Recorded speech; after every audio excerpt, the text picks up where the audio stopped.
ইরানের ইউরেনিয়াম রাশিয়ায় স্থানান্তরের প্রস্তাব দিয়েছেন রুশ প্রেসিডেন্ট ভ্লাদিমির পুতিন।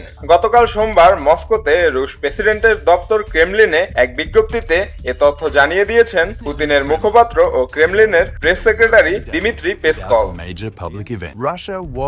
ব্রিফিংয়ে পেসকভ বলেন, যুক্তরাষ্ট্র ও আঞ্চলিক রাষ্ট্রগুলোর সঙ্গে আলোচনার পরই এই প্রস্তাব দিয়েছেন রাশিয়ার প্রেসিডেন্ট। আগেও আমরা এমন একটি প্রস্তাব দিয়েছিলাম। সোমবারের ব্রিফিংয়ে পেসকভ আরও জানান, আগের দিন রোববার টেলিফোনে কথা হয়েছে পুতিন এবং ইরানের প্রেসিডেন্ট মাসুদ পেজেশকিয়ানের মধ্যে। পেজেশকিয়ান ইসলামাবাদে মার্কিন ও ইরানি প্রতিনিধিদের মধ্যে বৈঠকের বিভিন্ন তথ্য পুতিনকে জানিয়েছেন। প্রেসিডেন্ট পুতিন বলেছেন, মধ্যপ্রাচ্যে স্থায়ী শান্তি প্রতিষ্ঠার জন্য যে কোনো রাজনৈতিক ও কূটনৈতিক উদ্যোগে সহযোগিতা করার জন্য তিনি প্রতিশ্রুতিবদ্ধ। ইরানের কাছে 400 কেজি ইউরেনিয়াম আছে।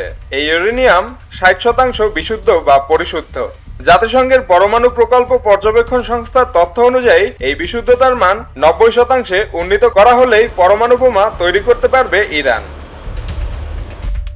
ইরান অবশ্য বরাবরই পরমাণু প্রকল্পের আড়ালে বোমা তৈরির প্রচেষ্টার কথা অস্বীকার করে আসছে। তবে দেশটির পরমাণু প্রকল্প ও ক্ষেপণাস্ত্র কর্মসূচি নিয়ে প্রায় 2 যুগ ধরে দেশটির সঙ্গে বিরোধ চলছে যুক্তরাষ্ট্রের। এই বিরোধের জেরেই 28 ফেব্রুয়ারি থেকে শুরু হয়েছে ইরান যুক্তরাষ্ট্র ইসরায়েল যুদ্ধ।